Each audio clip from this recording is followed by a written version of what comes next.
happened to me on a dark night in 1976 was December 19th, a day that would change my life forever.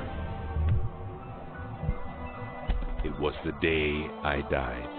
You were dead for 19 minutes. When I came back, I did not come back the same. How do you feel? I did not come back alone.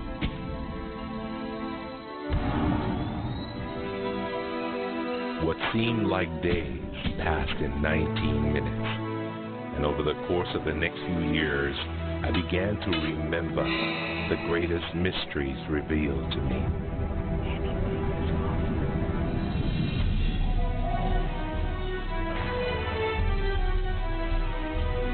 I discovered a secret beyond any secret, the sum of all secrets.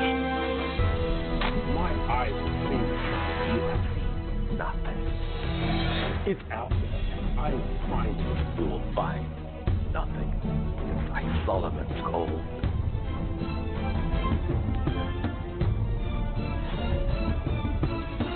It was the key to Solomon's wisdom. The secrets of the Knights Templar and of the Freemasons. We must be stopped. Courage, my dear boy. Be strong. Be brave.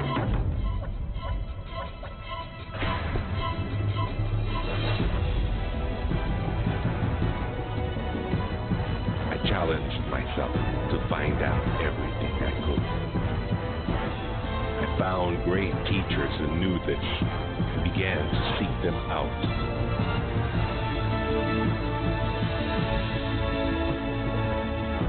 اسأل أؤمن وأشهد. Ask, believe, and receive. I traveled the world, and the meta secret was revealed.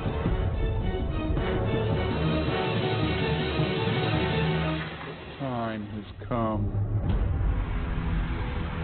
I became a messenger to deliver all that was made known to me.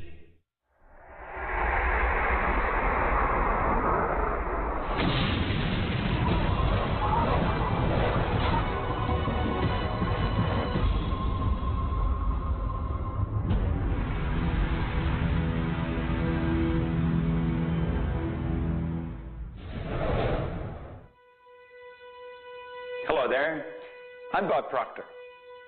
Meta is a nice word. It's a word most people don't understand. We talk about metaphysical, we'll say, oh, that's bad stuff. No, it's just what you can't see with these eyes. You got to see with an inner eye of understanding.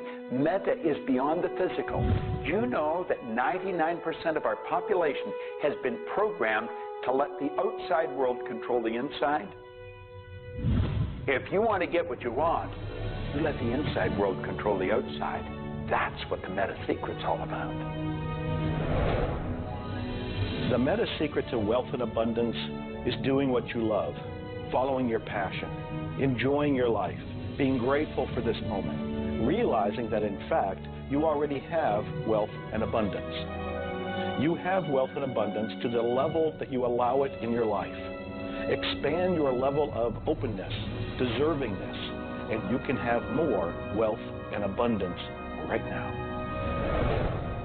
How do you become more wealthy? You become more grateful. Studies here in the U.S. show that grateful people earn more money and are better at innovation. So the first step to becoming more wealthy is become more grateful. Find the good in your world right now, and you'll take a first step to become more wealthy.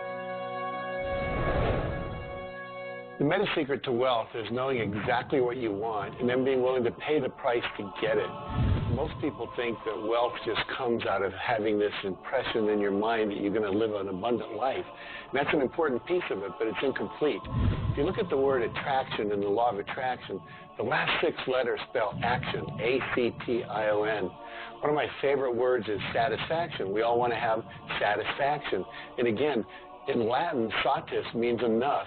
Enough action, satisfaction, enough action produces a result. You know, I've been very, very successful with the Chicken Soup for the Soul books, and everyone thinks, oh man, you were lucky, you had this great idea.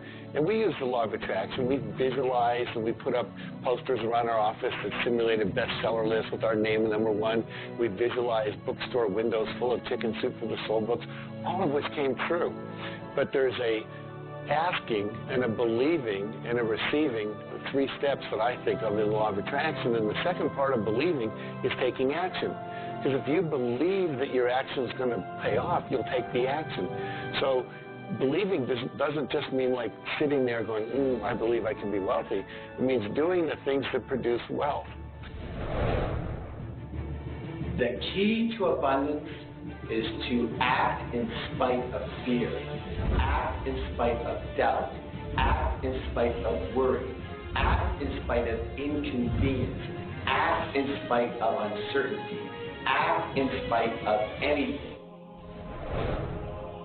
If we're talking about metaphysical, we're talking about beyond the physical. So what we've got to do is go inside. We have been programmed to live from the outside in. We're letting what's going on outside of us control what's going on inside. If we're going to get into the meta side of our own personality, we've got to get away from this physical instrument we've got and move into the higher side of our own personality. And start to understand that we live simultaneously on 3 planes of understanding. And we work from a higher to a lower potential. If you're working with electricity, any electrician, any engineer will tell you that you have to work from a higher to a lower potential. If you go contrary to that, you're not going to get any use out of the electricity. Well, when you're working with the mind, you don't start with the physical and work up. You start with thought and work down. Thoughts are of a spiritual nature.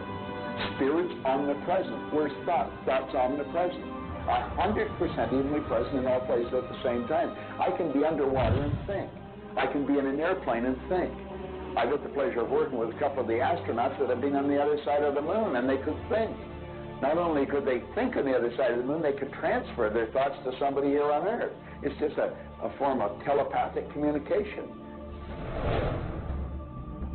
You know, it's been said that if you build it, they will come. I think if you build it, and you build something with true excellence, and you distinguish it in the marketplace, and you come up with a selling proposition, and you are aggressive in your marketing to the world, it's possible that people will come. But it's not inevitable that they will come. And sitting around passively visualizing things is not likely to get the world beating a path to your door.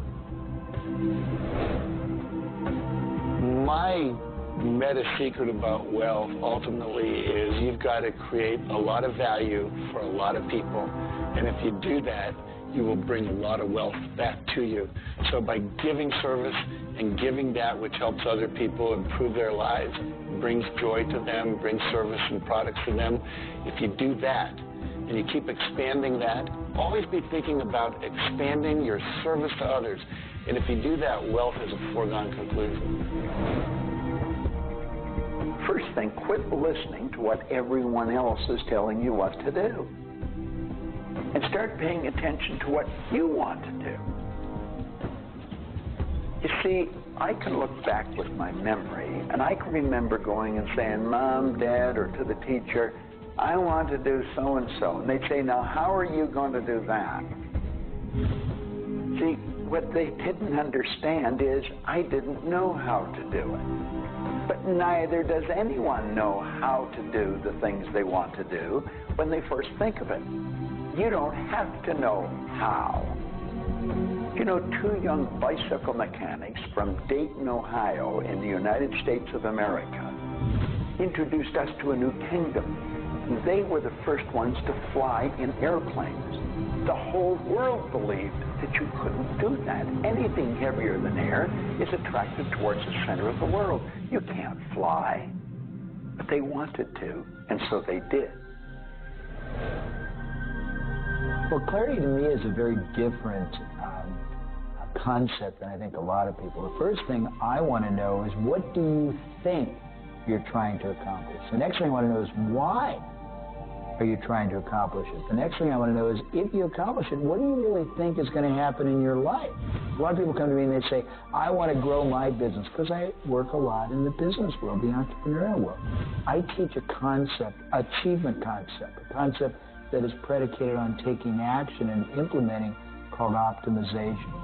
Optimization is getting the highest and the best use and result and outcome of your time, your efforts, your emotion, your life, your relationships. But you can't begin, and this is where a lot of people, I think, really fall down. You can't begin to optimize until you take the time to observe, examine, and identify not all, but the scope of options and alternatives and other possibilities available to you, number one, to achieve the goal, and number two, as an alternative goal. Clarity is power. Just by being clear, you will automatically begin to magnetize things to you, to your life. The law of mentalism is about the mind. Everything that we have ever created, everything that has ever existed, existed first in the mind. All thoughts are the beginning of all things real. All things that you can touch and feel began in the mind. So if you want to be wealthy, you've got to decide what wealth is to you. Define it. What does it mean? How much money do you have to have? For me, financial independence meant having $30 million producing income, which allows me the lifestyle I want without having to work. And so I've achieved that. But I knew exactly what I wanted because I looked at what it would cost me to live my lifestyle. Most people don't know their net worth. They don't know their income levels of what would be required to produce what they want. They say they want to own a yacht, but they don't know what a yacht costs. They don't know what it costs for the slippage fee. They don't know what it costs to maintain a yacht. So go out and create your ideal lifestyle and then figure out exactly what it would cost to live it, and then set that number as the number you want to achieve. Then believe you can achieve it. Visualize it every single day. Take action when the action comes. Ask for what you want. Reject rejection. Give up any idea of failure. Just persevere until you continue on, until you produce the result you want. The law of attraction is a good starting point for thinking about how to improve your life. You want to align your thoughts and your beliefs with what you want your life to be. But the law of attraction itself, by itself, won't allow you to achieve the abundance that you need. There are certain steps that you need to take.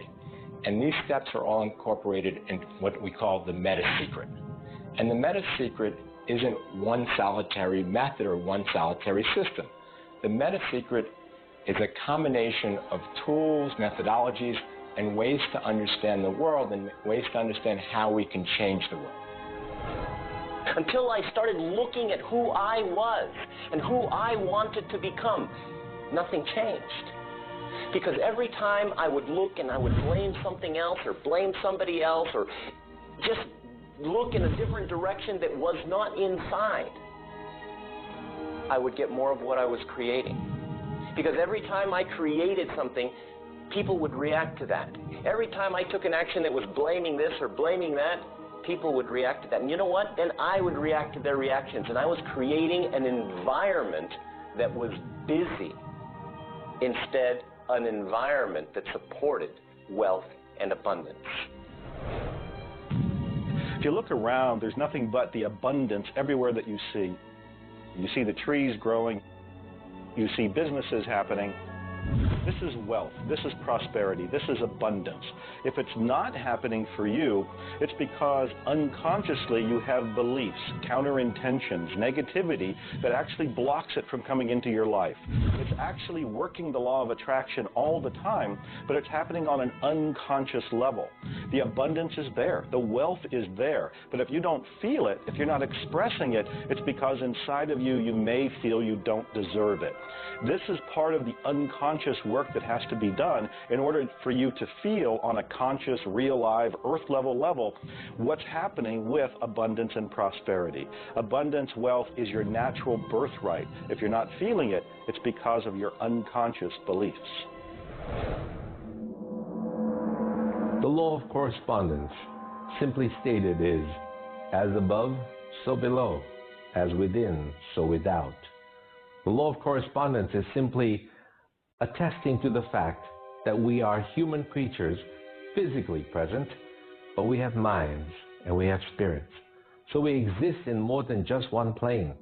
We might even be multidimensional beings with multidimensional thoughts, and there may be more to you than just meets the eye. If you want to be wealthy on the outside, you first have to become wealthy on the inside. As above, so below. As within, so without. First, you have to become wealthy in your thoughts. Then you become wealthy in your outer expression of that. You have to have a wealthy attitude. You have to have a wealthy, abundant thought form about who you are and what's possible. And when you have that, it will start to manifest outside of you. If a person wants to take a quantum leap rather than incremental steps, they have to begin by understanding that they can do that. There's a marvelous little book. It's called U Square. Now think of what that means. If you square a number, you multiply the number by the number, don't you? Well, when you square, you multiply your potential by your potential. It's astronomical. I mean, you just go off the board. The man that wrote the book, Price Pritchett, he said, when you're looking at a quantum leap, he says it looks ridiculous, utterly. But in retrospect, it looks like a natural thing to happen. It was without effort. It's with ease. And that's what quantum leaps are. What you're really doing is getting rid of limitations in your mind, and you're letting your mind just take off and build a great big idea. And you start before you're ready. You defy what the masses are controlled by. You've got to move into a space all of your own.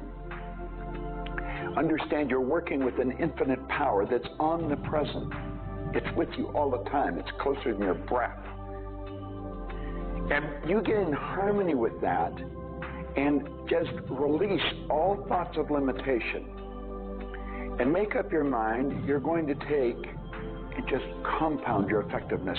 That's essentially what I did.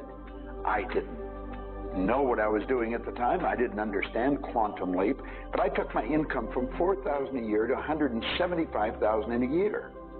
And then it went over $1 million. And I had no understanding of what happened. Now understand this. I had been raised to believe that if you don't have a good formal education, that you'd never be able to do what I did. If you don't have experience, you can never do what I did. I had 2 months high school and I had a bad work record. But my income went from $4,000 to over $1 million a year. Now you can do that. And the first step is understanding that you can do it. Quit listening to people tell you you can't. And start to see yourself doing something really big. Write it out on a sheet of paper. Begin by saying, I am so happy and grateful now that I have turned my annual income to a monthly income. It's not just about attracting things to you. It's about learning to trust what you're attracted to. You are naturally going to be attracted to certain kinds of people, to certain movies over other movies, to places you want to vacation versus other places, to workshops you want to take or books you want to read versus other books. Trust what you're attracted to. It will take you where you need to go, and it may not always make sense to you. I remember going to a seminar, and there was a woman teaching about how to triple your income in a year. And at that time, I was probably more like a hippie than I am the entrepreneur that I am today. And my wife, who was against making money at the time, thought it was evil when you should be in total service and all this. She said, I can't believe you're going to that workshop where they're going to teach you about how to make all this money. I thought you were more spiritual than that. I said, honey, I don't know why. I'm attracted to that workshop. I'm going to go there. So I sat down. The woman next to me, we started talking. It turns out she was a veterinarian. And it turns out that our cat had feline leukemia at the time. And I started talking to her about that. And she said, well, I'm the world's expert on feline leukemia. And I said, well, I've heard there's no cure for that. She said, no, but there actually is a cure, and I can teach it to you. And so she called my veterinarian, told him what to do. My cat lived for many, many more years than the local vet thought it should. But see, I was trusting my attraction to go to that seminar, and it led me in a path that saved my cat's life, which was not where my conscious thinking was, but it was a very important goal to me to keep my cat alive. Those kind of things will start to happen. Most people are uncertain about something. They're uncertain about their next step. Here's the message. Do it. Do it. Whatever you're uncertain about, do it. Take the step. You will learn so much more. You'll get so much further faster by actually getting in the game than doing it, than thinking about it forever. One of my sayings is, one step in the right direction is worth 100 years of thinking about it. The law of correspondence, the law of mentalism, and the law of vibration all combine to help you understand that the notion of wealth is arbitrary. You're always wealthy in comparison to someone else. You choose a person to compare yourself with, or your wealth or your level of wealth with, and then you decide at that point to be happy with the situation or to be unhappy, and therefore change it. All of wealth is subjective. Understand this, and you understand that there's an ebb and a flow to your finances. The more comfortable you are with how you interact with the world, with the value you give in the world, with the service or the product that you give the world, then you begin to realize your place in the world. And by realizing this, you participate in the abundance that is all around you at every moment and at every time. It is all yours. From the beginning, it was yours. Until the end, it will always be yours.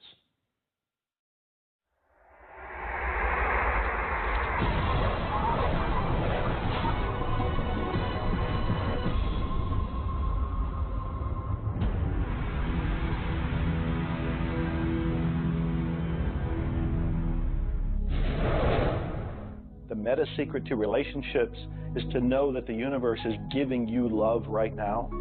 When you give love to the universe, when you give love to another, you will receive love in turn. Love is the essence and nature of relationship. Relationships are a two-way street. It's not just about taking and giving and receiving and getting what you want, but it's also about giving. I like to say that each person should take 100% responsibility for the quality of the relationship. Because if you take 50-50, whenever it's not working, it's going to be their 50%. So if you take 100% and act as if everything in the relationship, you're creating it, and when it isn't exactly what you want it to be, say, how am I creating that? Take that curiosity and use it as a tool.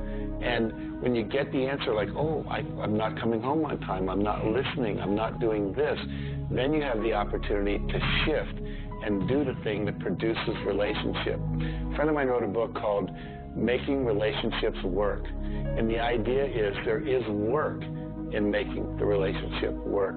So be willing to do the work. Give as much as you get. The more you give, the more will come back.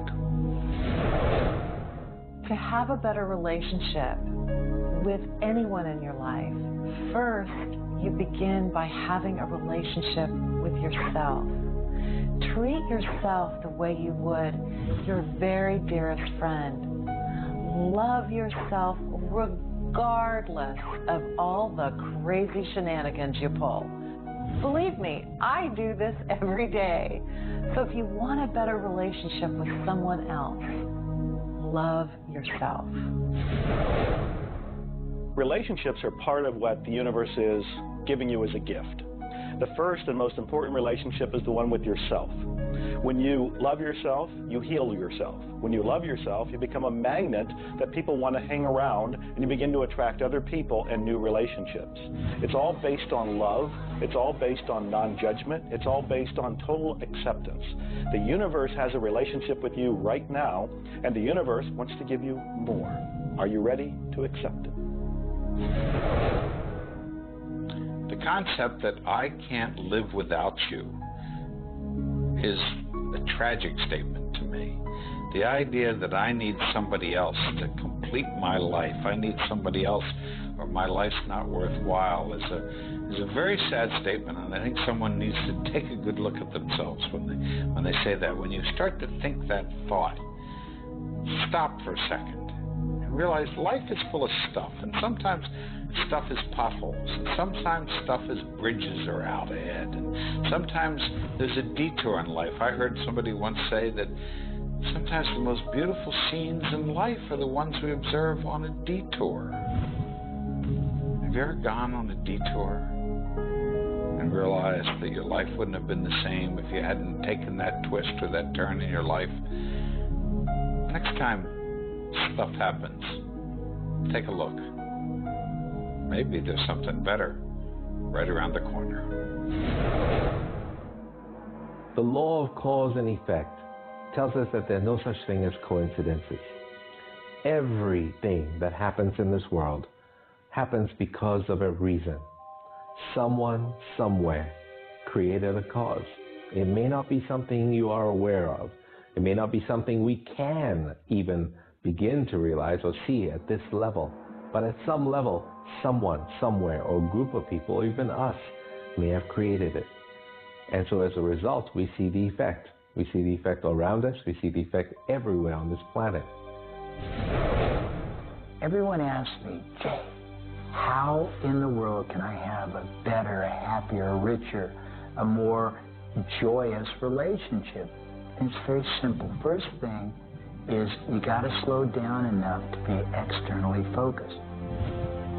It's all about them. The more interested and externally focused you are on the other person, the more extraordinary their experience will be, and the more naturally they'll reciprocate it. The second, and you're watching me, and I've got a serious side, and you know that, but you got to get in touch with your childlike sense of curiosity, of innocence.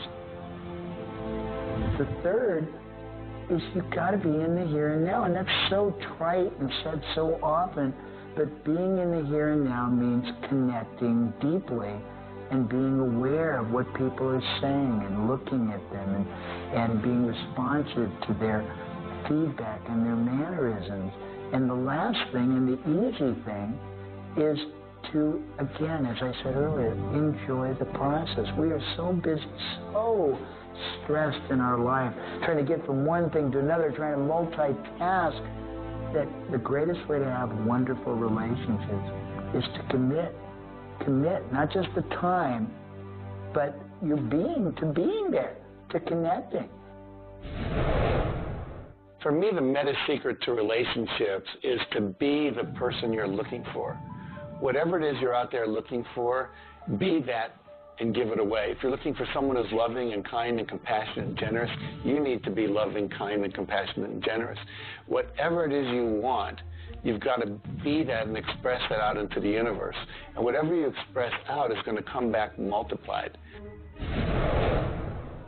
The meta secret of relationships is for you to develop an identity that brings out the best in your partner and helping your partner to be the best that they can in order to bring out the best of who you are. Criticism seems to be a big problem. If you are really secure in yourself and somebody criticizes you, it isn't going to bother you. Now, if you're insecure and somebody criticizes you, it's really going to bother you. You see, 9 out of 10 times, the person that's criticizing you really wants to help you. They just haven't really learned how to communicate effectively. But let's not let somebody else's criticism or their way of helping us shake us. If we're solid in our own self and we really understand ourselves, then we can handle it and it won't be any problem. If criticism really rattles your chain or rattles your cage or really upsets you, it's not the criticism that upsets you. It's not the other person's opinion that upsets you. It's how you react to it. And you see, if you were really solid within yourself, you would respond to it. You would thank them for it and say, but I really don't choose to do that. Or you'd say, well, thank you, that's probably a good idea, I'll try it. But they're not going to knock you off track. So it goes back to have a good, sound self-image, a good image of yourself. Maxwell Maltz wrote a beautiful book on that way back around 1960 called Psycho-Cybernetics. Psyche-cybernetics. Cybernetic is the communication mechanism in our mind. It's the image that we hold of ourselves. It's like a life-governing device. Well, you've got an image of you just same as I have an image of me. And our image controls how we walk, how we talk, how we dress, how we meet and greet people. And it also controls how we handle criticism when it comes our way. And it will come your way, just same as it comes to me and everybody. We want to be solid in our own belief about who we are and what we are. Let's really get to know ourselves. And then, rather than react, let's respond. It doesn't matter how they approach, whether they're diplomatic and trying to help us or whether they're trying to find fault. It won't really make any difference. We will listen to what they have to say, listen to it, and then we'll either accept it or reject it, but it isn't going to affect the relationship with the other person one bit. There is masculine and feminine in everything. Nothing is entirely masculine, nor is it entirely feminine. We have different aspects of yin and yang, of harshness and softness, different aspects of masculinity and femininity in everything. If you take a look at life and see it all as a combination, see how we are always living in combination, then you begin to realize and to also appreciate the law of gender.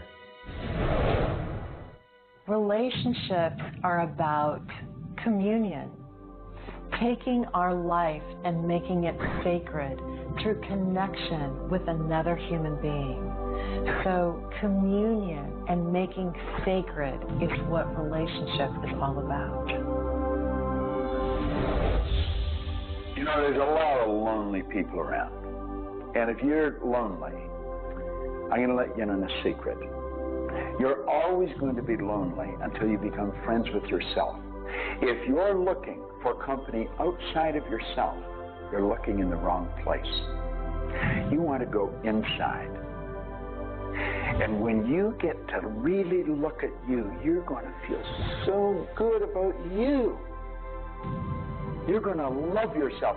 Now, you see, as a little kid, you were probably taught, don't love yourself, that's conceit. I know I was, and most of the people I know. That's not conceit. That's a healthy, conscious awareness of who we really are. I'm not talking about an ego trip. I'm talking about really becoming acquainted with yourself. You've got to build a good relationship with you, or you're always going to be lonely. When you get angry, look at it as, okay, this is a gift. I need to release something here. And in that process, relationship becomes a school for growth instead of just like it's someone that's going to please me. Look at how can I serve them and how can I learn from them, as opposed to how can I manipulate them to give me all my needs met. If you do that, you're going to end up with a much better relationship. If you're in a relationship where you're not experiencing full love, the way to change it is not by changing the other person. It's by changing yourself. You look within yourself and you start to feel grateful for everything about you. As you change your relationship with yourself, magically, the outside relationship will change as well. You will suddenly see it transformed. You will suddenly see that there's love in that relationship with that other person. But you don't change the other person. You change you. A lot of people spend valuable time in their life focusing on the past. I could probably spoil your week if I reviewed the first 26 years of my life. My life was a mess. And you know, at the end of 26 years, imagine living for 26 years and looking at yourself, you're unhappy, sick, and broke. I had a guy look at me and he told me I was one of the most miserable people he had ever met. And he was right. I was plain miserable. He said, you're always sick. I didn't have a terminal illness or anything, but I was always backache, headache or something, and I was always broke. He said, why don't you change it? Well, as long as I kept focusing on what led me to this point, which was a bad trip, I was going to create more of the same. And he said, let it go. Forgive it. If you're looking for love and not finding it, it's no doubt because of a lack of forgiveness in some area of your life. This is true for all of us. You want to look in your life, look at your past, look at all of your relationships, and ask yourself, where have I not forgiven? Myself, my parents, my siblings, my neighbors, my relatives, my business partners, where have I not forgiven? When you go and forgive, you release the energy that allows the law of attraction to bring new love and new relationships into your life. How do you do this? You look and ask yourself, where have I not forgiven somebody? Somebody's going to come to mind. It could be you. The second thing you do is say, can I forgive them? Can I forgive myself? Whether you say yes or no, you move to the third part of this, and you start to wonder, what made that person act the way they did at that point? What made me act the way I did at that one point? And you start to go deep into understanding the psychology of behavior, and you realize we're all doing the best we can, yourself included. At that point, when you can forgive yourself and you can forgive these other people, whoever it might be, for whatever may have occurred, when you forgive them, you release all of the energy that's been stuck psychically within your own mind and your body and your soul. And when that releases into the universe now has an open pathway to return to you new love, new relationships, new blessings. It all begins with forgiveness, and you can do that right now. When we talk about love, we're talking about the greatest word in the world. Leadership is a great word, but no word compares with love, because without love, you're dead. There's life in love. There's forgiveness in love. There's really everything. There's thankfulness in love. Now, the problem is learning. Where do we start? Because we find sometimes in families there's no love. In marriages there's no love. But we quit looking around. If we start learning, it begins with me. And when we start learning, we're not too loving ourselves. And it begins with your learning. To me, you could say you're loving, but unfortunately, you love people you like. Love has to be unconditional. Loving those you don't like. Now, in my case, when my wife married me, she said she loved me. I told her I loved her. But as soon as we got married, I would say, I love you. She said, well, why don't you act like it? I say, I do act like it. She says, you have a funny way of showing it. I say, well, I love you enough to die for you. She says, try living a little. And so I discovered, as loving as I was, I didn't fit her definition.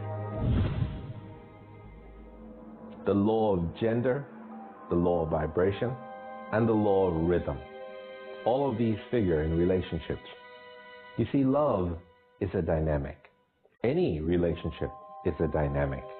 When you are actively relating, that's when it's alive. That's when it's fun. When you sit back and you start to look at the relationship, then it becomes static. It becomes a relationship to be assessed, to be looked at. But when you're relating to your partner or your spouse, amazing things happen. It's dynamic, it's moving, it's alive. And that's what all love is supposed to be, alive, and so much more fun. Changes happen all the time. We change. Human beings change. You change, I change, we all change. But if you can change together in the same direction, amazing miracles take place. Words, feelings, thoughts are all aligned. And all of a sudden, you can take on any problem, and it's not an issue. That's what relationships are all about. That's what relating is all about. That's what love is all about.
というものが、バランスの取れた振動の組み合わせというものが、何らかの要因によって崩れていくときに私たちはストレスを持ち病気になっているんだというふうに考えています。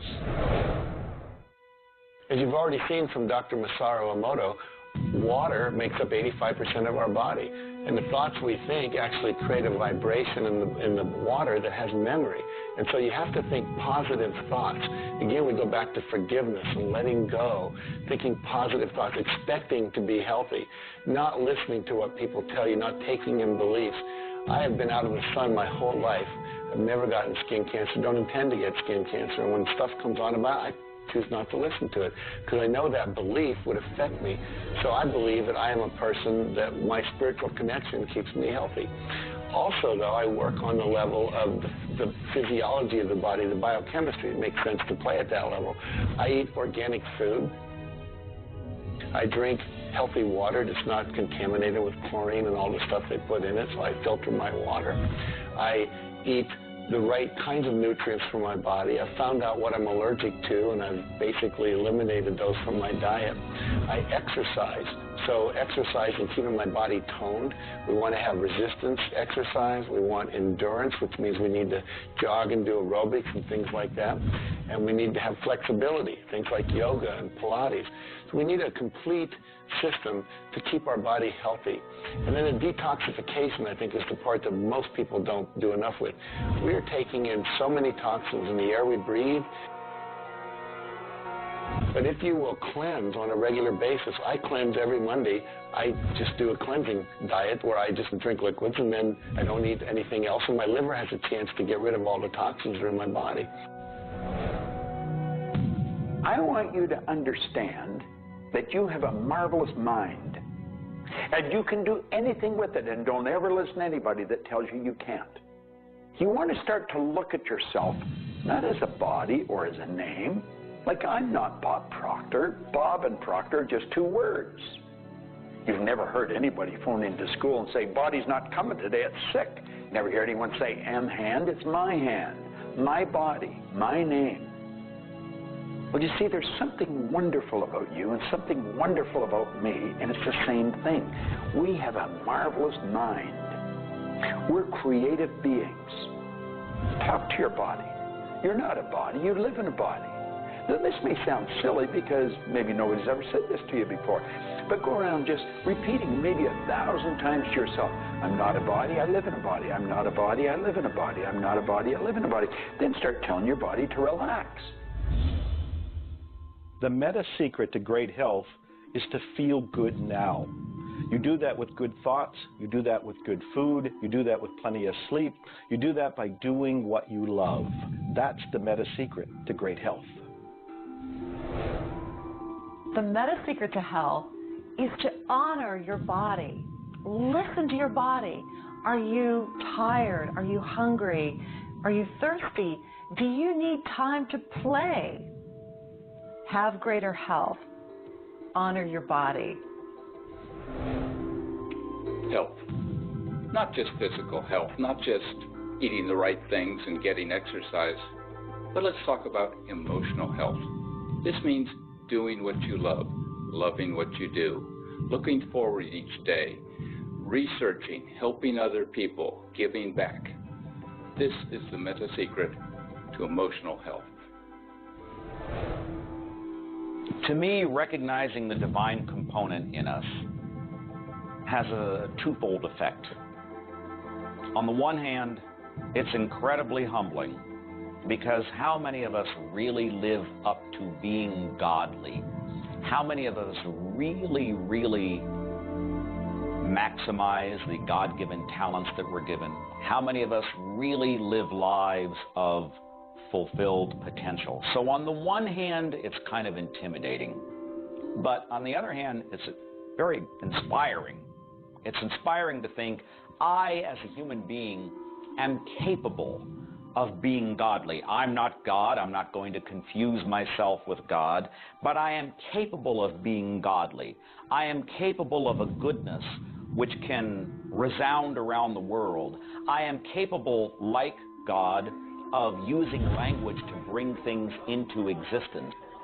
An architectural drawing is the languaging of a building into existence. A marriage contract is the languaging of a relationship into existence. Any sort of contract does that. A novel creates a world that may be more real to us than the so-called real world that we are living in. And being godly is both an obligation, which frankly I feel I fall vastly short of, but also an incredibly inspiring opportunity. And the ancient traditions, not only the one that I come from, but really all of them, teach us this. The law of rhythm is the very fabric of life itself. Rhythm is everywhere. Things are born and things die. We move into a season and we move out of a season. We go within and we go without. We change. Rhythms flow in our emotions as well. You cannot always be feeling happy. Sometimes you'll feel sad, you'll feel down, and then you'll come out of it. Whatever goes up must come down. You've heard the language. Rhythm is exactly that.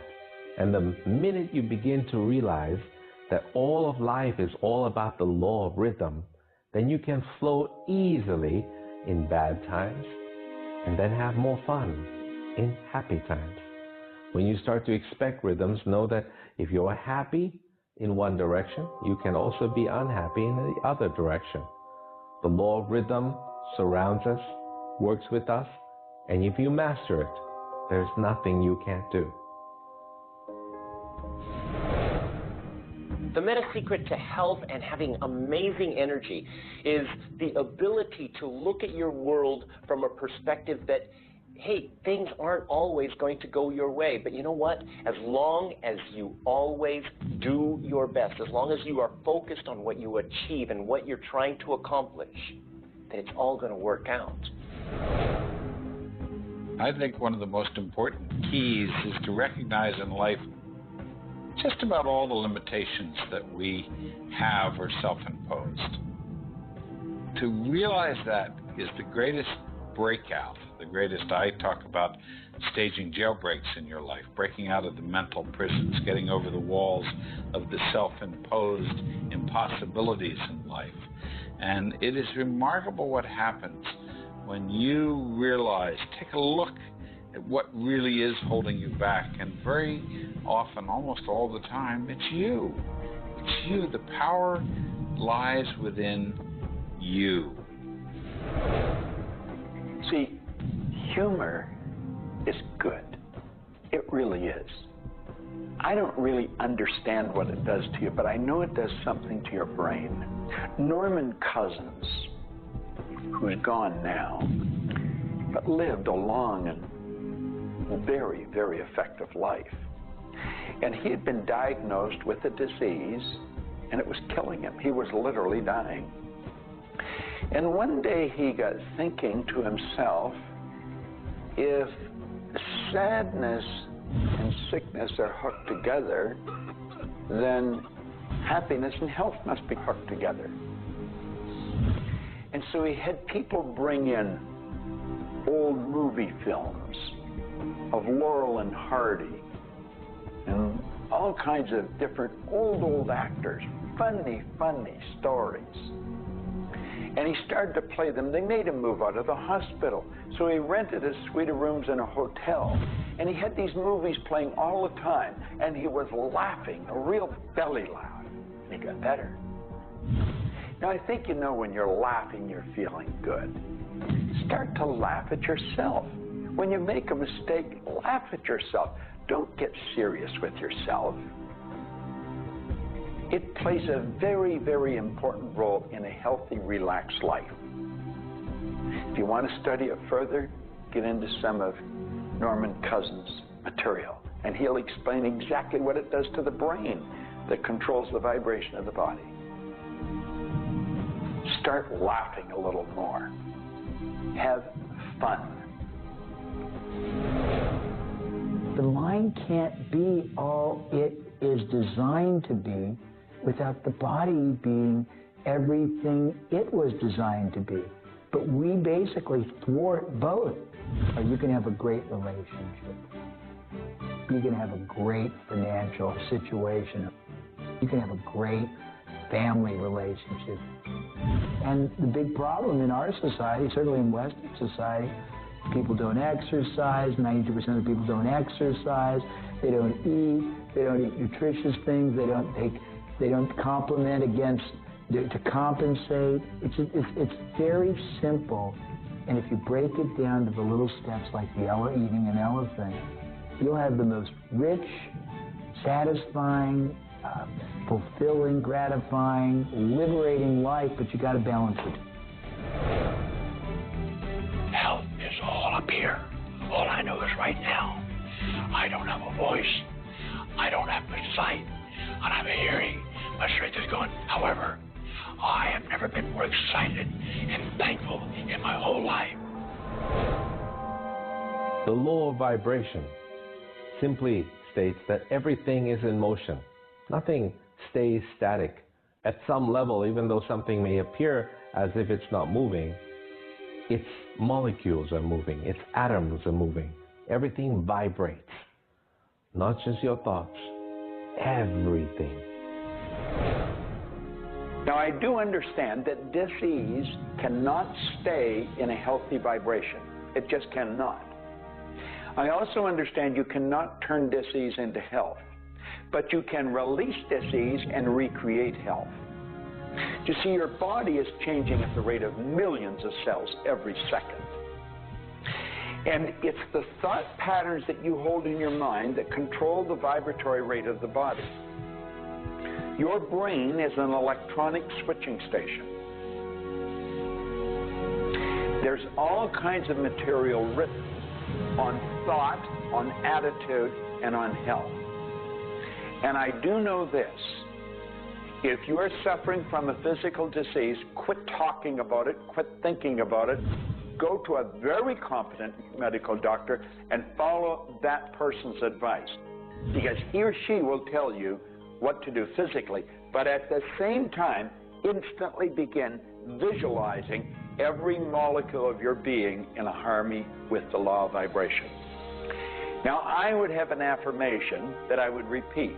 I am so happy and grateful now that every molecule of my being is vibrating in perfect harmony with God's laws. My body is getting healthier and stronger and more vibrant every minute of every day. And repeat that. Treat it like a mantra.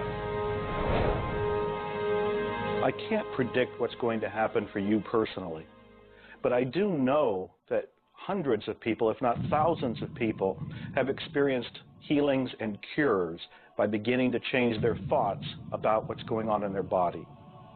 In my book, The Attractor Factor, I talk about a person who had cancer.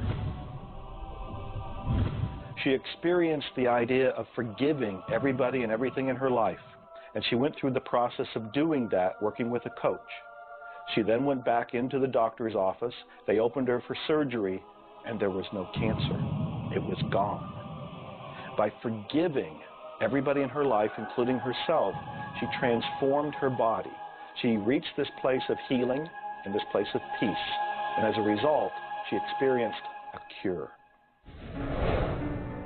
If you're finding yourself sitting here watching this and you're ill, you've got a chronic condition, you're sick, what you need to do is a couple of things. Number one, you need to first work on your attitude. You need to believe you can get healthy. You need to not believe anyone who tells you you're going to die, or it's terminal, or it's going to take a long time. Literally, we know that we can get rid of a disease in minutes, in literally minutes. I had a cold once, and a person literally did an exercise with me. My nose dried up, my fever went away, the achiness went away in 5 minutes. So we know the power of the mind. We know that you have to forgive and release. So much work now being done on cancer, where we know there's resentment, and different forms of resentment will come into different forms of cancer in the body. So it's critical to get yourself aligned with spirit. When you are aligned with spirit through meditation, through doing the things that bring you joy, through doing the things that align you, and you know what that is for you. It could be singing, it could be walking in nature, it could be petting your cat. When you move into that state, healing naturally takes place through you. There's this innate, natural healing ability that's always working to heal you if you get you out of the way. By you, I mean your ego mind, your beliefs, your fears, your doubts, all of that stuff, all of the resentments you've held that you haven't released, that will keep you sick. So you've got to do some kind of work to get into a spiritual alignment and to release the negativity. Emotional pain is very real. It's like sorrow and grief. Like grief comes in waves. It just sort of overcomes you and then sort of fades away. You could have experienced some traumatic situation, anything from rape to the loss of a loved one, or being held up, where somebody invaded your privacy in some way or another. And it causes deep emotional pain. What we want to realize is that we are bringing that on ourselves. You say, well, wait a minute, you're not bringing it on yourself. No, but you're reliving the situation. We've got to separate ourselves from the incident, from the situation. We've got to realize that it's a very real part of life, and attempt to separate ourselves from it and deal with it as best we can, and then let it go. Otherwise, we're going to carry it with us, and we're going to keep experiencing it over and over and over again. どうやってわかるか。振動という、まずそもそもその水の結晶とは何かということになりますけどね。結晶というのはやはり情報だと思います。で、情報というのはバイブレーションですね。で、バイブレーションのデザイン家が雪の結晶あるいは水の氷結結晶という形になって現れてきていると思いますが、やはり我々がなんで、美しいとか醜いだとかそういうような認識能力があるのか、あるいはそれだけには全人類本当に、一緒の価値観を僕は持っていると思いますが、それはもうやはりクリエイターがそのように設計されて、いるからだと思うんですね。それが崩れちゃったらもうこれはもう本当にどうしようもないんだけど、その美醜というのが我々の美しさ、ごめんなさい、バイブレーションの健全さということにつながっていると思います。水は神が自分の意識あるいは意図をまんべんなくこの宇宙に伝えるためのキャリアとして、作られたものだと思いますね。ですから水が別の言葉で言うならば神の、一種のメッセンジャーということになると思いますね。それの形が大げさで言えば結晶という形で表されていると。で神にとって、ふさわしくないなと思うような現象については水はやはり結晶的にノー、良いものはイエスという判断を示すというふうになっていると思うので、それがなぜできるのかということになってくると、これはまた僕にとっては来世の研究課題かもしれません。Stress is caused, in my opinion, when we take our power and give it to the problem. We want to maintain the power. I'm in control of me. The power is going to stay with me. I am not going to let the condition, the circumstance, or the challenge that I may be facing control me. You can make a decision right now that you are going to maintain your power and you're going to let everything outside stay outside, and you know that when you're in a totally relaxed state, the solution to problems come. Quit getting involved in these sophisticated stress management deals. Release the stress. Let it go. You're in charge of your body. Just say, peace, be still. Visualize a beautiful lavender energy flowing right into the crown of your head and circulating right through your body. And then start to imagine every molecule of your body vibrating in perfect harmony with God's laws. You're totally relaxed. You're in charge of yourself. There is no stress where there's relaxation. Be calm. Peace. Be still. Don't even use that word anymore. Get rid of it. Release it. The laws of cause and effect, of rhythm and polarity, come into play when we talk about your health. Your body is an amazing symphony. Amazing miracles taking place on every part of your body. And what holds it together are fields of force that we cannot even begin to understand. Every day, your cells are renewing until you have new organs generated all the time. And your body and your cells are repairing themselves even as they remove toxins from your body. I can't help to wonder sometimes if you gave that entire symphony a wonderful environment filled with fields of happiness and radiant joy and vitality, how that growing, renewing process might work a little bit better, sort of like happy children in a playground.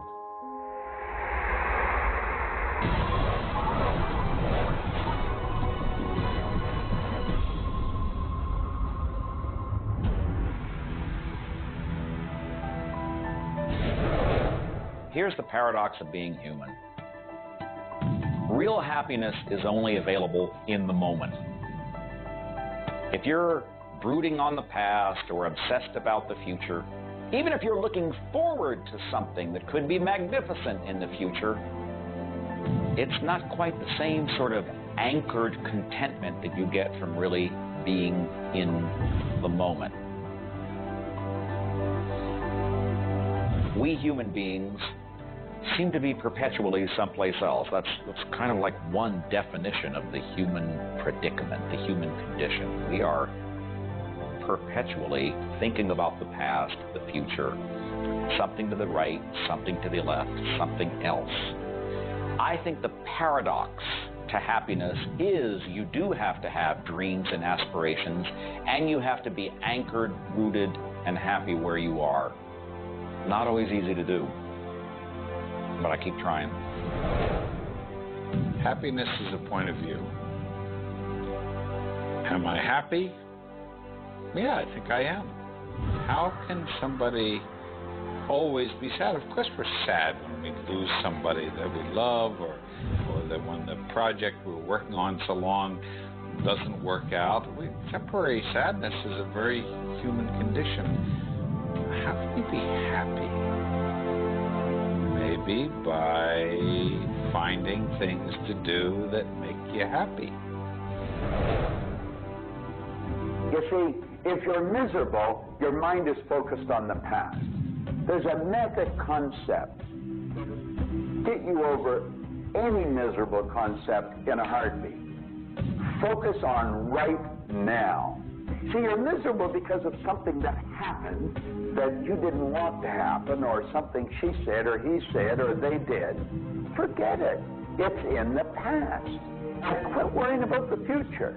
Have you any idea the number of electrical charges must fly through your body for the simple object of writing your name? See, your brain is an electronic switching station, and you've got one. And you can activate brain cells. You can set up any vibration you want. If it's a negative vibration, you're going to be unhappy. If it's a positive one, you're going to be happy. Every brain cell is a positive and a negative pole. Everything that you look at is going to be impregnated into cells in your brain. Now, you're either going to look at the positive or the negative side of it. What side do you want to live in? I choose to look at the good side of a situation. Put yourself in a good vibration. Think of the blood in your body. Do you know it circulates through hundreds of miles of passageway every 33 seconds? It carries all the food in and all the garbage out. You've got more power in your little finger than you need to light up your home for the year. There's about 11 million kilowatt hours per pound of potential energy locked up in your body. And you're probably saying, I haven't got any energy. That's because you're miserable. Get out of it. Get over it. Focus on now. One of the most important things you need to do in your life is discover your life purpose. I believe that everybody is born with an individual and unique purpose. And when you are doing your life purpose, when you're living it, expressing it, fulfilling it, you're happy. And so many people have talked about joy being your guidance system, that when you're off purpose, you're not happy, you're not joyful. And so this joy, this inner experience of happiness and joy is a way of saying, oh, I'm on course, I'm doing the things I'm supposed to do. Stephen Covey said, you know, you don't want to get to the end of life and get to the top of the ladder and find out the ladder was leaning against the wrong building. You can be very, very successful. We see people with all the cars and the toys and the money and the society recognition and so forth, but they're not happy because they're not fulfilling their purpose. Think about it like this. A rose has to be a rose. A chrysanthemum has to be a chrysanthemum. A geranium has to be a geranium. And yet we as people have been given choice, the choice to pursue any number of things and do whatever we want to do. But unfortunately, most of us have been talked out of our purpose. If you want to be happy, come back into this moment and do what you love in this moment. You should absolutely work toward improving your life, improving the world, improving your relationships, improving your finances. Every sort of conceivable improvement at a micro or macro level should indeed be your agenda.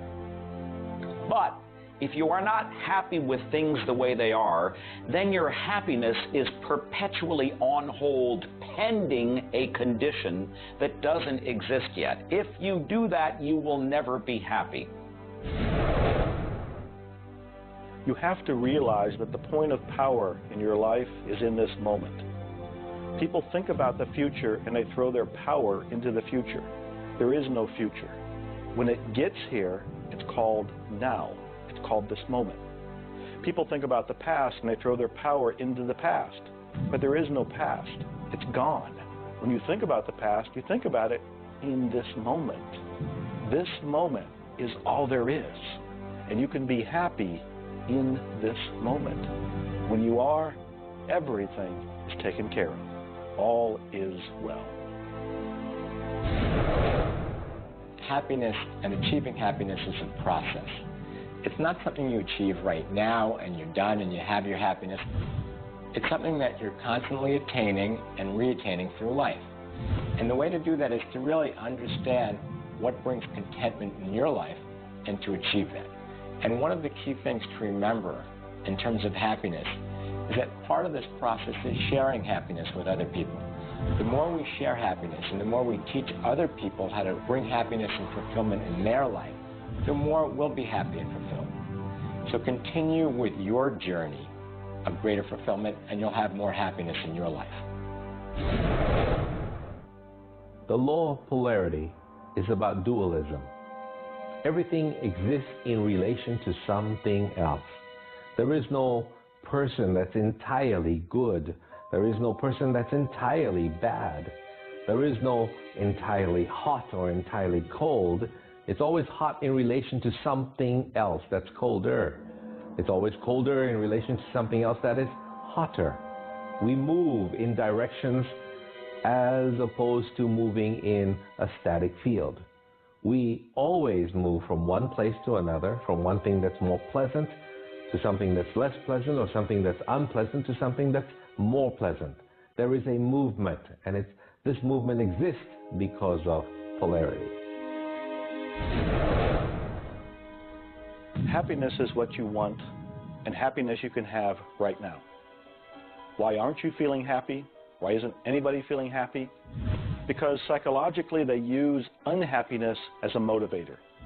They think by being unhappy, angry, desperate, frustrated, whatever the feeling might be that's not happiness, that it will whip them forward. It'll make them take action. And it's something that actually shoots themselves in the foot. Because when you are happy now, which is available to you right now, you know what your choices are. You can see what your decisions are to be, and you can more clearly decide on what to do next. It comes into really understanding something about ourselves. We should start at a very early age, and we should ask ourselves, who am I? You know, what really makes me tick? And get to know ourselves. We're in a hurry to get a car or build a business or buy a house. We should introduce ourselves to ourselves. School hasn't done it. Our parents aren't doing it. You go to work for somebody, they're not going to do it. So if you don't do it for yourself, you're not going to do it. This deals between you and yourself. Pogo said, we have seen the enemy, they are us. Whatever has happened in your life, whatever's going on for you, if it's not the way you want it, any situation, consider the fact that everything happens for a reason, and that reason is there to serve you. How can you reframe this? How can you relook at this in such a way that helps you, that supports you, that puts you on the path to success and positivity again? It doesn't help you to be negative. It doesn't help you to wallow. All that can do is bring you down. It's time to change your mind. It's time to reframe, relook at it, have a new perspective, a new view, and put this in the light of this was there to serve you. There's no accidents in the universe. This happened for a reason, and that reason is there to help you. We grow up with the idea rich people aren't happy. Well, I know rich people that are laughing. They're very happy. And of course, I know people that are very wealthy and are very unhappy. I remember Earl Nightingale one time saying, since it doesn't make any difference whether you're rich or not, if you're happy or not, you might as well be wealthy. And then if you're miserable, you can at least be miserable in comfort. We've got to understand that all the money in the world is available to us, but we have to earn it. Now, that does not mean we should work. This is where the meta secret really comes into play. Working happens to be the very worst way to earn money. We should work for satisfaction. People should go to work at what they love doing. When we think of work, what we're really talking about is how we spend our days. Work has probably a bad energy attached to it. We should spend our days doing what we absolutely love to do.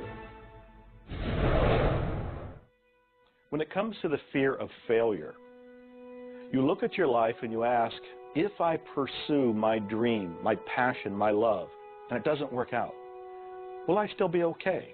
Can I still love myself? Will life still go on? When you realize that the answer is yes, you remove the fear of failure. When you remove the fear of failure, you have energy to go forward and actually make it a success. Well, what about the fear of success?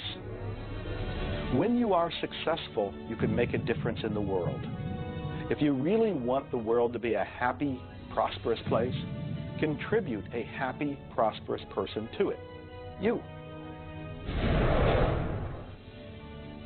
The meta secret to happiness is that there is perfection in imperfection. That when we accept our environment for what it is and the people around us for who they are, we can make a big difference. Happiness. What makes you happy? Everyone is not the same. For me, it's research. I love researching and writing and putting multimedia programs together. And this allows me to do something else that I love, traveling the world. I travel more than 6,000 miles, that's 9,000 kilometers, every week. I've been to more than 52 countries. I board an airplane every 2.5 days. I've been around the world more than 16 times in just a couple of years. I enjoy that. Meeting new people, meeting new audiences, helping people. What makes you happy? That's what makes me happy. A key component to lift yourself out of depression is human connection. Go connect with another human being.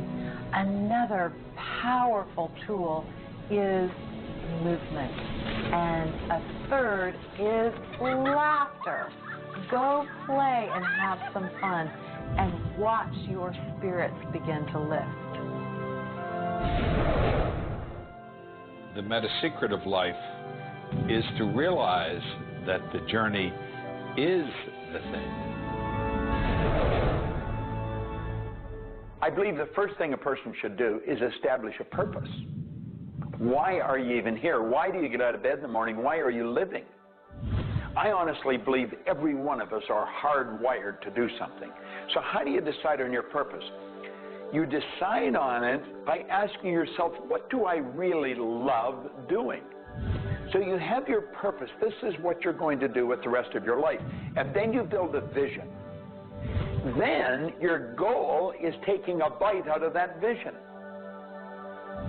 Now, when you do that properly, you're going to love what you do. When you wake up in the morning, you can't wait to get going, and you're going to be doing it until you go to bed at night. Therefore, all of your day, all of your hours are filled doing with what you love to do. That's called living. Everything else is dying. See, there's a basic law of life. It says create or disintegrate. You're growing or dying. Find out what you love, dedicate your life to it. Most of us, when we approach happiness, are looking for someone out there to make us happy, some event to occur, and then we'll be happy. If I get to the retirement stage, if I get my car, if my wife is nice to me, if my son comes home on time, then I'll be happy. The truth is, happiness is an inside job. It's a choice. When I have an expectation on how someone else should be, I've given my power over to them. What I want to do is simply learn how to create joy and happiness inside myself. And we can do that in numerous ways, by doing the things we love, by focusing on the good qualities in ourselves, by choosing to focus on the good qualities in others instead of being judgmental. Once we realize that happiness is an inside job, and I get to be as happy as I choose to be, not as happy as other people make me, the reality is I can move into a state of pretty much constant joy and bliss. Stuff happens. Life happens. And then you get to choose. Look, you have a mission to do. You have to find meaning in your life, and you have to share it with others. There's a whole world out there that is suffering, that is in survival. They are grieving and they are hurting. You and I can make a difference. You begin right now by looking at your life, no matter what's going on in your life right now, and you find the good in it, the positive in it, the growth-oriented reasons for whatever it happens to be. You find the good in it, and whatever is happening, you turn it into something positive. You turn it into something good, and you go and share it with the world. You will become an inspiration to others. People model other people's behavior, and that's how the world changes. You be that inspiration for success. You be the model for change. You be that person that has meaning in their life, and you will give meaning to yourself and others. It all begins with you.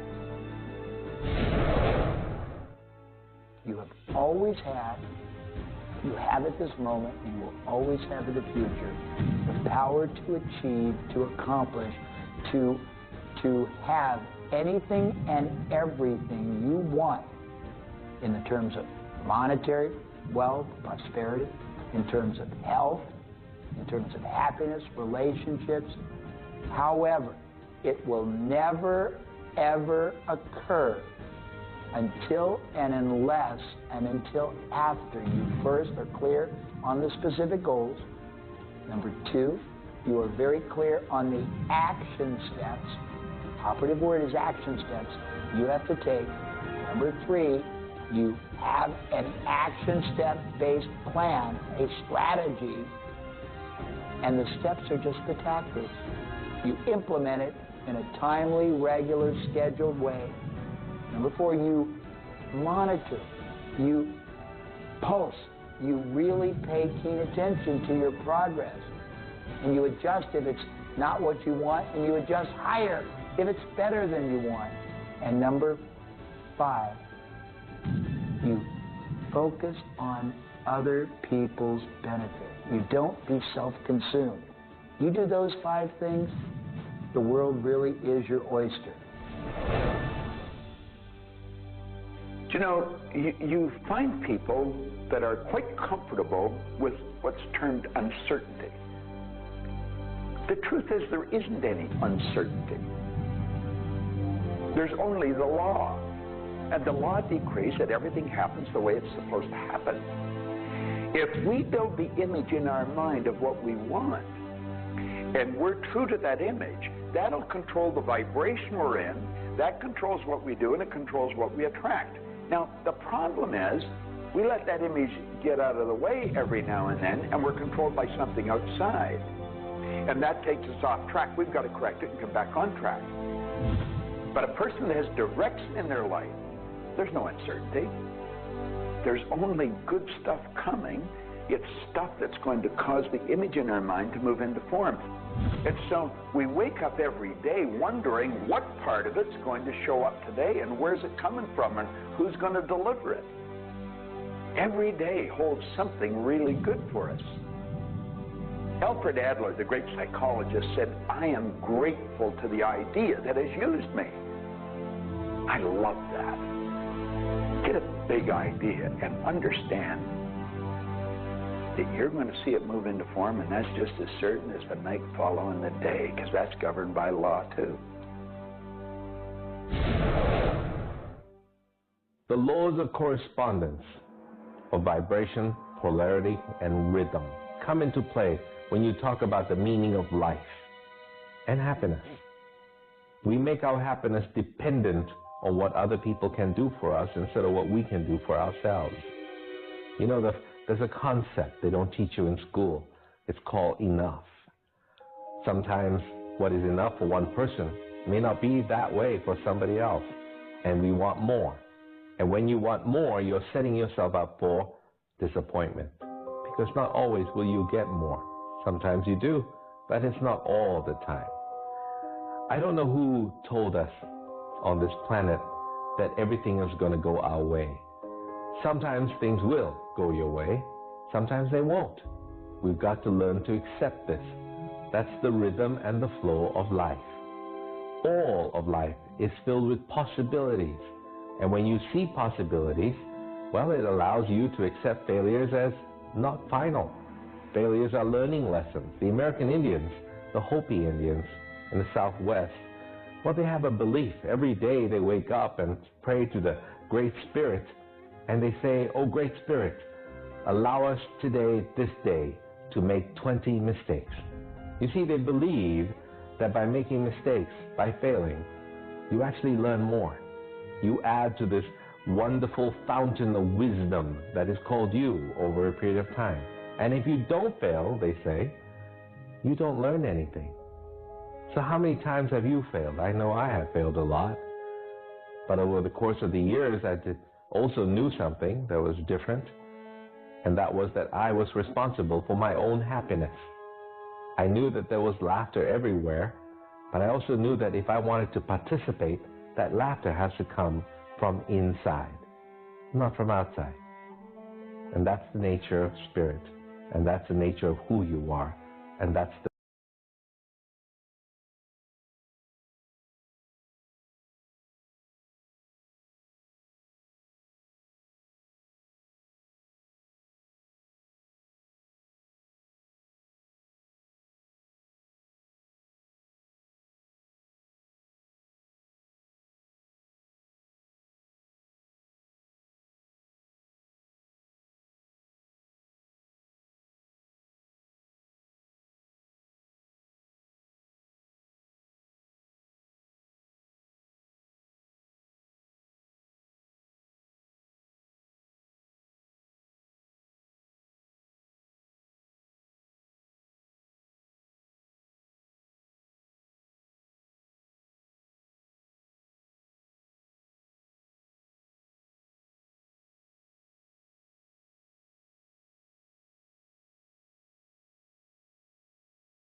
You were meant to participate in this grand miracle called life. And as you begin to look all around you, start now to taste, smell, hear, and touch with your heart the abundance that surrounds you. You are indeed spectacular beings of light. So if you want to know the meta secret to life, to happiness, live more.